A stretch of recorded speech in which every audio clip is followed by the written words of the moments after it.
Arnaud, je vais te demander de rester avec moi. Merci beaucoup, Gilles. Merci. Alors, Arnaud, on va commencer donc la première table ronde. Cette table ronde, elle porte sur les 10 ans d'action qui ont permis à TF1 d'obtenir ce label. Et pour en parler, eh bien, j'appelle également Catherine Puiseux, qui est la directrice de la RSE du groupe TF1, Samira Djouadi, déléguée générale de la Fondation TF1, et Frédéric Hivernel, directeur de la communication et des marques. Et pendant qu'ils montent sur scène, je vous propose de regarder un film qui retrace un petit peu ces 10 ans d'action. A tout de suite. Allez-y, asseyez-vous, je vous en prie. Frédéric, tu peux te mettre là, voilà. Samira, ouais. Ce qui nous anime dans le groupe TF1, ce sont les gens, leurs envies, leurs énergies, leurs passions. Groupe Média Leader, il est de notre responsabilité de participer à construire une société qui a plus que jamais besoin d'être solidaire, de valoriser sa diversité et de concevoir un avenir durable. Nous cherchons depuis toujours à créer du lien social pour améliorer le vivre ensemble et donner envie de croire à l'avenir. C'est pour cela que nous menons et soutenons de nombreuses actions autour de 3 grands piliers. La solidarité, en donnant de la visibilité aux associations qui œuvrent pour ceux qui en ont besoin.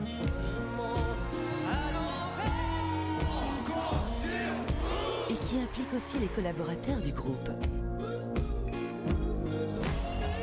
La diversité, pour ressembler à tous et s'adresser à chacun, en travaillant sans relâche pour donner leur juste place aux femmes. Bravo, chapeau, on est là. Nous ouvrir à tous les talents.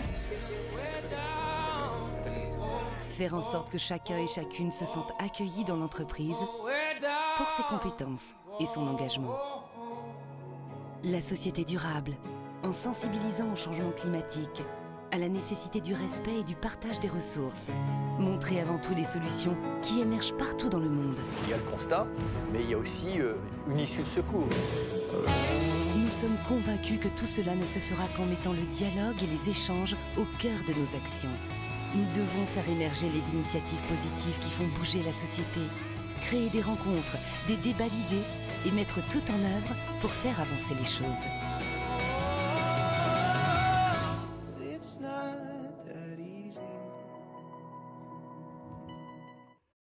Voilà, un bon résumé. Je crois qu'on peut applaudir.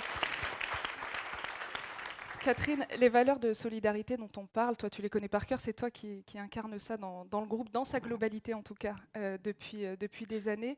Est-ce que tu as noté peut-être une évolution dans la prise de conscience des salariés, mais peut-être de la direction aussi du groupe TF1 ? Alors, je ne la porte pas toute seule, hein. Bien évidemment, c'est vraiment ce qui est caractéristique dans le groupe TF1, c'est que moi, j'ai jamais eu de difficulté à trouver des portes ouvertes et du soutien, même quand ces thèmes n'étaient pas forcément dans l'air du temps. Donc, ça fait vraiment 10 ans que nous sommes très nombreux et nombreuses à travailler dans le groupe. Le vrai changement, je crois, mais il se manifeste aujourd'hui, c'est la manière dont l'engagement sociétal est porté. Parce que lorsque la direction RSE s'exprime sur ce thème, bon, vous en conviendrez, c'est attendu, c'est convenu. Lorsque la direction de l'entreprise, la présidence, les responsables de programme chez nous prennent la parole sur ce sujet, ça a tout de même beaucoup plus de poids et de cohérence. Et moi, c'est ça qui me semble très important aujourd'hui, c'est qu'on puisse, avec cette nouvelle lisibilité d'ensemble, fédérer avec nous davantage nos publics, nos partenaires que vous êtes ou nos collaborateurs, et s'engager ensemble. Alors, on Voilà l'a le vu dans le changement. film, la démarche TF1 Initiative, elle va s'axer autour de 3 valeurs, 3 piliers. Est-ce que tu peux nous les développer un petit peu peut-être ? Oui, Gilles l'a déjà évoqué, mais l'objectif de tout cela, en fait, c'est de contribuer à la société dont on a envie. Une société qui soit solidaire, qui soit inclusive, qui soit durable. Et c'est ça, en fait, les 3 chemins qui doivent nous mener à cette société dans laquelle il doit faire bon vivre ensemble. La solidarité, à très grands traits, puisqu'on y reviendra tout à l'heure, c'est ce que nous faisons aux côtés des associations. C'est l'association, en fait, de nos 2 expertises et la puissance de nos antennes. La partie inclusion, eh bien évidemment, et lutte contre les discriminations, elle a ces 2 volets caractéristiques de notre activité. Arnaud, tu en parleras, et Samira aussi. Refléter la société à l'intérieur de l'entreprise, et puis évidemment, la montrer sans zone d'ombre, sans stéréotypes, sur nos antennes, et dès lors qu'on le peut, faire bouger les lignes aussi, pour tout ce qui est regard porté sur l'autre quand il est différent.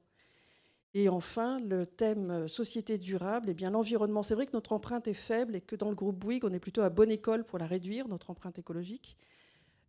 Par ailleurs, on a à donner envie de partager les solutions, et c'est ça qui me semble formidable dans notre capacité à faire, c'est que l'information, au-delà même d'Ushuaïa TV, qui est ma chaîne préférée, je dois l'avouer, mais c'est normal, la capacité de l'information aujourd'hui à partager les solutions me semble extrêmement prometteuse. Et Thierry en parlera tout à l'heure, je pense, avec Valérie. Merci Catherine. Arnaud, je rappelle que tu es directeur général adjoint de la RSE et des ressources humaines. Donc cette double casquette, elle te permet à la fois de piloter, mais aussi d'avoir une vision globale sur toutes ces actions. Comment ça se traduit concrètement en termes de RH, en termes de recrutement, par exemple? Déjà, je dirais que l'entreprise, c'est naturellement aussi un lieu de lien social et que les collaborateurs, ils attendent que leur entreprise, leur société, finalement, aille au même rythme qu'eux-mêmes, que le cœur de l'entreprise batte comme le leur. Et on n'est pas salarié le jour, citoyen le soir, on est les deux en même temps et tout le temps.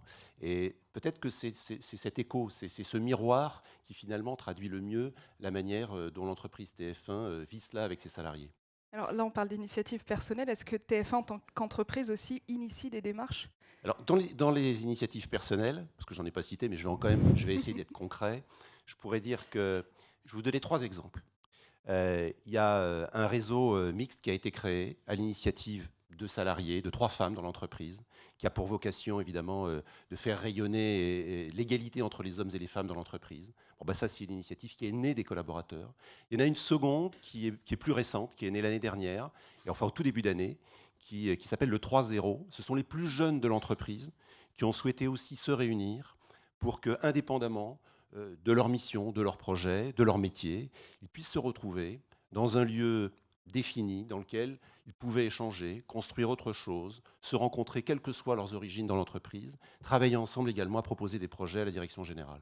Et puis il y a un 3e exemple qui, je pense, auquel on est tous très attachés, qui est la participation des salariés de l'entreprise à une association qui s'appelle Stop Illettrisme, dont la présidente est Samira, et qui est une action, je trouve, extraordinaire, que peut-être certains ici connaissent, et qui se traduit par le fait qu'un salarié, un collaborateur de TF1, eh bien, il peut apprendre à lire et à écrire à des salariés d'entreprises partenaires de TF1, par exemple l'entreprise de ménage ici, eh bien, on a des salariés qui souhaitent apprendre à lire et à écrire, et ce sont des collaborateurs de TF1 qui sont volontaires pour les aider.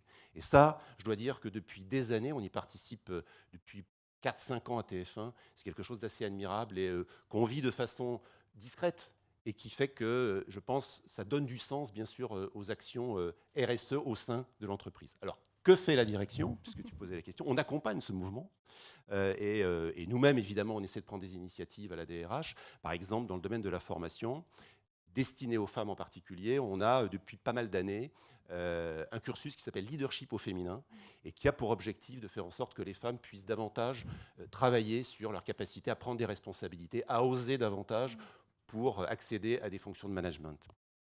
Il y a également, depuis 1 an, on a lancé une formation assez structurante qui correspond au fait que l'entreprise vit évidemment une mutation de son modèle économique face à la montée du digital, à la transformation évidemment de notre univers concurrentiel. Et on a souhaité donc mettre en place une formation de 3 jours qui est une immersion qui s'appelle Connect et qui s'adresse à tous les salariés, quel que soit son niveau, quelle que soit sa responsabilité, du président aux jeunes recrutés, tout le monde participe et on mélange les métiers. Voilà, ça c'est aussi une autre forme finalement de diversité, de partage, de co-construction. Puis il y a un 3e exemple qu'on va mettre en musique avec Catherine, avec Samira l'année prochaine. On veut aussi que les collaborateurs ils puissent partager leur engagement associatif.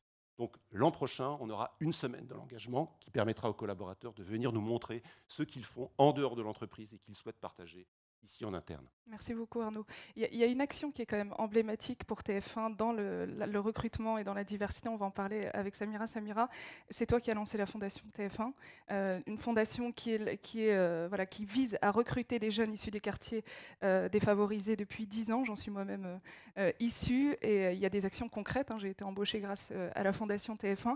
Est-ce que tu peux nous en dire quelques mots et nous dire où est-ce qu'on en est en fait du recrutement, de la formation, parce qu'on est formé pendant 2 ans, et est-ce que derrière ça a débouché sur des embauches? Alors oui, tu en es la preuve, puisque tu viens de te citer.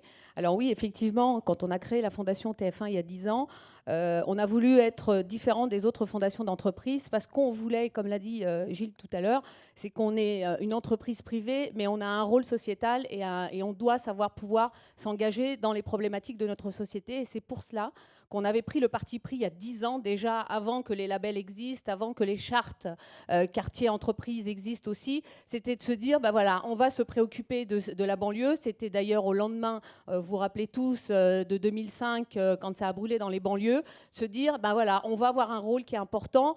Et qu'est-ce qui est aujourd'hui la thématique la plus forte? C'est la problématique de l'emploi. Et entre nous, cette problématique, elle existera encore et encore et encore parce que la problématique ne sera pas résolue. Donc, on a voulu, à notre humble niveau, pouvoir aussi y répondre et de se dire comment nous, TF1, on peut réussir à intégrer ces jeunes qui au départ ont une idée très négative de notre chaîne, hein, en pensant qu'elle n'est pas faite pour eux, en pensant que de toute façon, comme ils ne connaissent personne, eh ben forcément la probabilité pour qu'ils puissent y rentrer est impossible. Eh ben, on a essayé de casser tout ça avec les RH en se disant ben, on va casser les processus et on va faire l'effet inverse, c'est-à-dire qu'on ne va pas miser sur un bagage, mais on va miser sur une personnalité, sur des jeunes qui ont la niaque, sur des jeunes qui ont envie de transpirer pour l'entreprise et qui ont envie de donner pour notre boîte. Et c'est comme ça qu'on va aller les chercher. On a utilisé le CV vidéo qui aujourd'hui commence à se développer au Pôle emploi et pas mal dans les associations, sauf que nous, ça fait 10 ans qu'on le met en place pour essayer de mesurer effectivement qu'on ne vient pas pour le logo TF1, mais on vient parce qu'à un moment donné, j'ai envie de réussir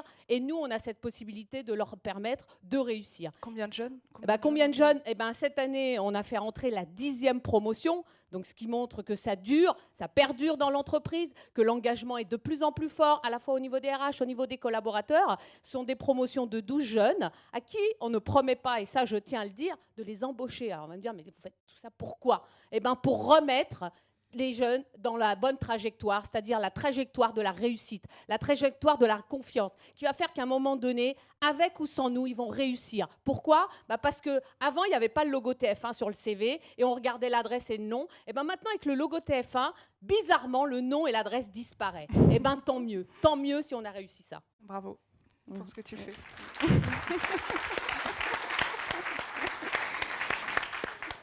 Frédéric, quand on entend Samira, Arnaud et Catherine, on se dit, donc ça fait 10 ans quand même qu'on a des actions concrètes. Pourquoi est-ce qu'on a attendu autant pour communiquer? D'abord, je voudrais dire qu'il n'y a pas que les jeunes qui transpirent pour l'entreprise.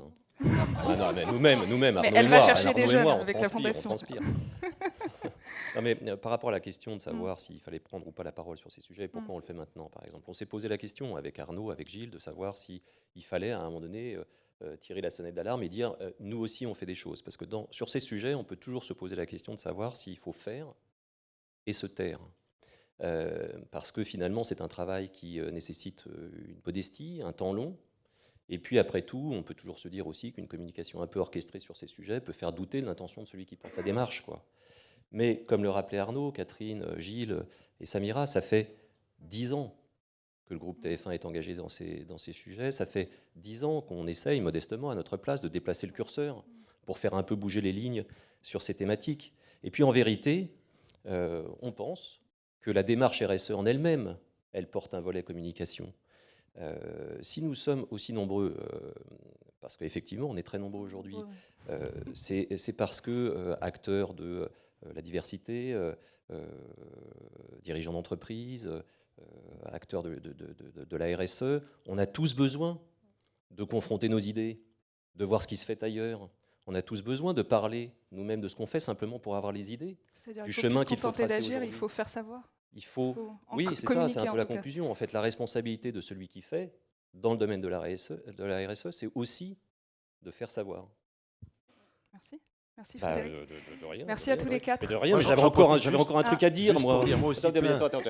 Profitez du fait, vous l'avez peut-être vu si vous avez pris un petit café en arrivant, mais pour ceux qui sont arrivés après, profitez de l'apprentissage des langues des signes, de la langue des signes qui est proposée ici à la cafétéria, là, juste en sortant, parce que c'est une opération qu'on a organisée dans le cadre des 10 ans effectivement, de la mission handicap à TF1, qui est destinée aux collaborateurs cet après-midi.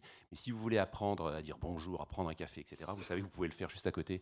Donc je voudrais vous inviter à y participer tout à l'heure si vous le voulez. Merci. Oui, et puis pour conclure simplement, cette matinée, elle n'a pas pour but de dire que TF1 est exemplaire. Elle a simplement pour objet de montrer que dans les initiatives qu'on essaye de mettre en œuvre, il y a peut-être des exemples sur lesquels chacun d'entre nous peut s'appuyer pour réfléchir, pour tracer aussi peut-être un autre chemin. C'est parce que l'on dit ce que l'on fait quand même, me semble-t-il, qu'on nourrit le débat, qu'on crée de la conversation, et que le cas échéant, on suscite aussi des prises de conscience et de l'adhésion. Et c'est l'objet de TF1 Initiative, que de montrer ce que l'entreprise fait pour donner envie à d'autres, peut-être, de suivre à un moment donné ce mouvement-là. Merci. Merci Frédéric. Merci à tous les quatre.